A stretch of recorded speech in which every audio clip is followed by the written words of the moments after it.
नमस्कार, आप देख रहे हैं दिल्ली का दंगल, जिसमें आज बात हम करेंगे नगर निगम चुनाव की।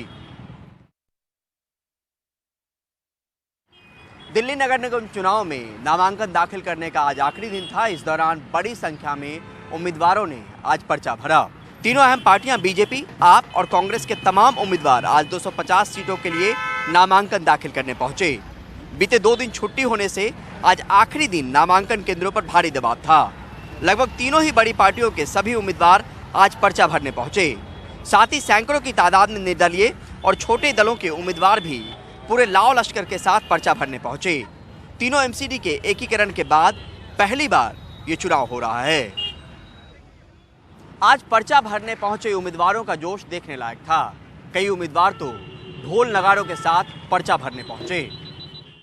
हम इस वक्त पूर्वी दिल्ली के डीएम ऑफिस के पास आ रहे हैं। यहाँ पे देखिए कैंडिडेटों का लगातार पहुंचना जो है वो यहाँ पे जारी है और इस तरीके से ढोल नगाड़े के साथ कैंडिडेट यहाँ पे नामांकन दाखिल करने पहुंच रहे हैं और ये नामांकन दाखिल करने की आज अंतिम तारीख है और इसी वजह से ये अनुमान लगाया गया था कि भीड़ काफी हो सकती है, क्योंकि जो आज का दिन है वो आखिरी दिन है। ऐसे में लगातार कैंडिडेट जो है वो पहुंच रहे हैं और यहाँ पर हम देखेंगे इस तरीके से जो समर्थक के साथ कैंडिडेट यहाँ पर नामांकन दाखिल करने पहुंचे। तो मुझे हर जगह पर ऐसी स्थिति है यहाँ पे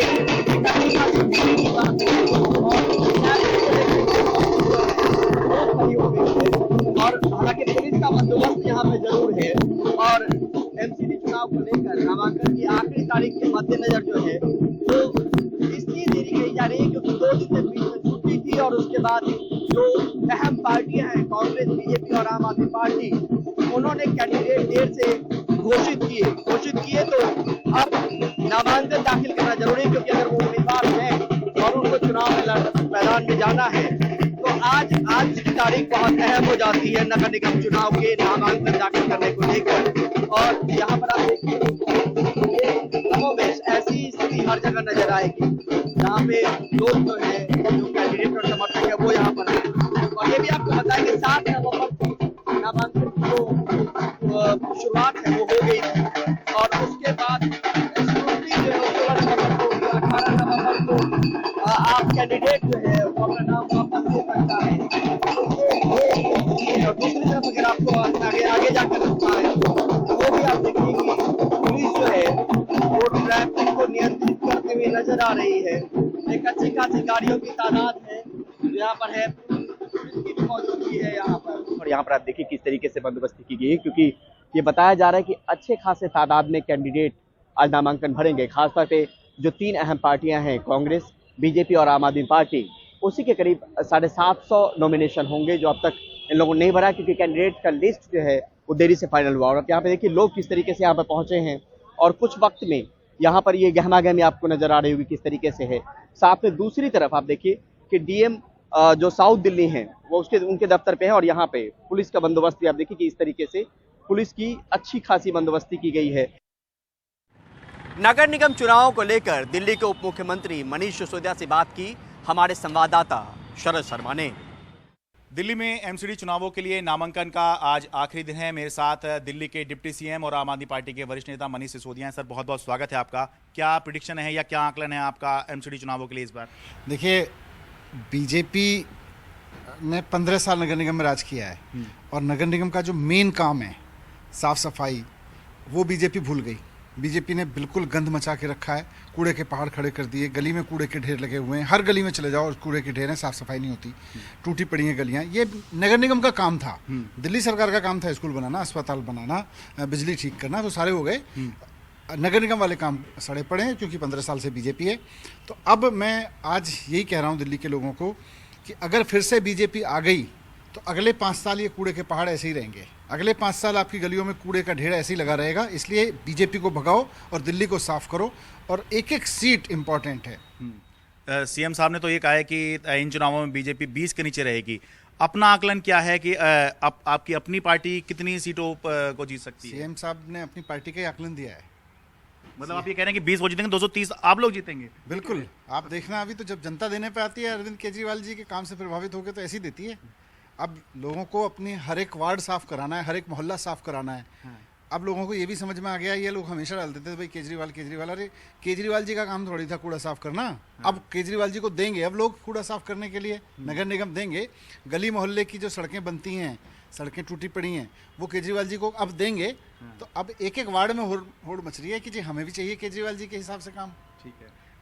दिल्ली के अंदर जो एमसीडी की रिजर्व सीटें हैं महिलाओं के लिए वो 125 हैं, 250 वोट कुल हैं, 50% रिजर्वेशन के हिसाब से 125 सीटें हुई, लेकिन आपने 138 सीटों पर महिला उम्मीदवार उतार दिए हैं। तो ये क्या मैसेज है या समीकरण वैसे बैठ रहा है कि 55% यानी कि आपके यहाँ से लीड जो है वो महिलाएं कर रही हैं?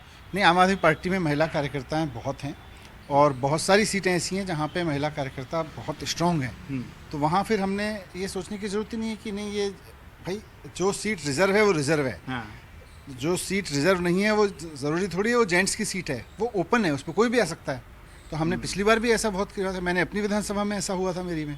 अच्छा, ठीक है। लेकिन आदमी लोग नाराज नहीं होंगे कि 50% तो महिलाओं के लिए पहले ही ब्लॉक कर रखी हैं, जो बाकी 50% बची हैं उसमें भी आपने महिलाएं उतार दी? नहीं, वो महिलाएं भी किसी, हालांकि अच्छी बात है, ठीक है, महिलाओं को वैसे मौका नहीं मिलता है, अच्छी बात है। हाँ, ठीक है। अभी चर्चा ये चल रही है बहुत अगस्त के महीने से, जुलाई के महीने से, कि गिरफ्तारी हो सकती है, आपकी गिरफ्तारी हो सकती है, लेकिन अब नवंबर का महीना आ गया है, चुनाव आ गए हैं, तो अभी क्या आकलन है आपका कि अभी तक तो गिरफ्तारी नहीं हुई है? नहीं, बीजेपी वाले कंफ्यूज हैं कि वो चुनाव किस मुद्दे पे लड़ें। शराब का तथाकथित घोटाला कि कोई लेटर या कोई और इनकी रोज़ एक मनोहर कहानी आती है नई। तो अब वो समझ नहीं पा रहे कि हम दिल्ली में एमसीडी का चुनाव कूड़े के मुद्दे पे लड़ें या इन मनोहर कहानियों में जिनमें कोई दम नहीं बचा उनके दम पे लड़ें। तो अब देखो किसी न किसी दिन तो अब इनको करना है।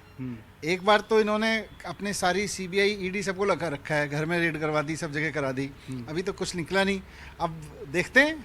तो आपको लगता है ये समस्या है उनकी तरफ से भी और आपकी तरफ से ये होगी कि अगर उन्होंने आपको गिरफ्तार नहीं किया तो आप लोग कहेंगे देखिए हम पहले ही कह रहे थे कुछ नहीं है, और कर लिया तो फिर जो है पॉलिटिकली आप लोग इसका माइलेज लेने की कोशिश करेंगे? उनकी तो पूरी कोशिश है ही ना, मेरे घर में रेड कराई इसलिए थोड़ी कराई कि मेरे घर से बहुत, मेरे से ये बीजेपी वाले बड़े खुश हैं। हाँ। वो दुखी हैं कि यार ये लोग आगे बढ़ते जा रहे हैं, जनता इनको एकदम प्यार करती जा रही है हर जगह, तो इनको बदनाम करने की कोशिश करो, बदनाम रोकने की कोशिश करो। हाँ।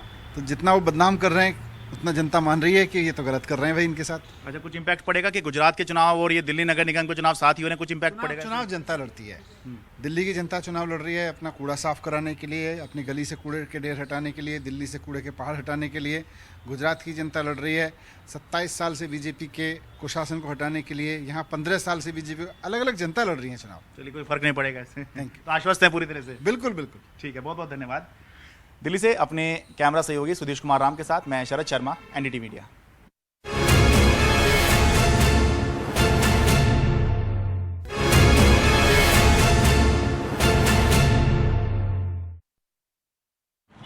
उत्तर पूर्वी दिल्ली से सांसद मनोज तिवारी ने नगर निगम चुनावों को लेकर दावा किया कि उनकी पार्टी 150 से ज्यादा सीट जीतने वाली है।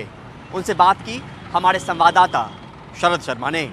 दिल्ली बीजेपी के पूर्व अध्यक्ष और उत्तर पूर्वी दिल्ली से बीजेपी के सांसद मनोज तिवारी हमारे साथ हैं। सर, बहुत बहुत स्वागत है आपका। क्या असेसमेंट है इस बार एमसीडी में बीजेपी के लिए आपका? देखिए, बीजेपी ने इस बार दिल्ली के लिए ऐतिहासिक काम कर दिया है और इस नाते हमें पूरा विश्वास है कि 250 में हम 150 प्लस होने वाले हैं। मनीष सिसोदिया या आम आदमी पार्टी क्लेम करी तो कि आप 20 से नीचे जाएंगे और वो 200 से ऊपर जाएंगे। वो अपना वाला बता रहे हैं, वो अपना वाला बता रहे हैं। देखिए, दिल्ली में बीजेपी ने एमसीडी में जो झुग्गी में रहते थे 3024 लोगों को अपना आलीशान फ्लैट दे दिया और झुग्गी के प्रत्येक लोगों को, प्रत्येक घर को, मतलब प्रत्येक परिवार को जो झुग्गी वासी है, जिसकी झुग्गी है, जो इलीगल घुसपैठिया नहीं है, ऐसे सभी लोगों को, जो बांग्लादेशी रोहिंग्या छोड़ के हमारे देश का कहीं का कोई व्यक्ति दिल्ली में बेघर होकर झुग्गियों में रहता है, हम उसको फ्लैट देंगे। ये नरेंद्र मोदी जी का शपथ है और बीजेपी का दिल्ली एमसीडी में।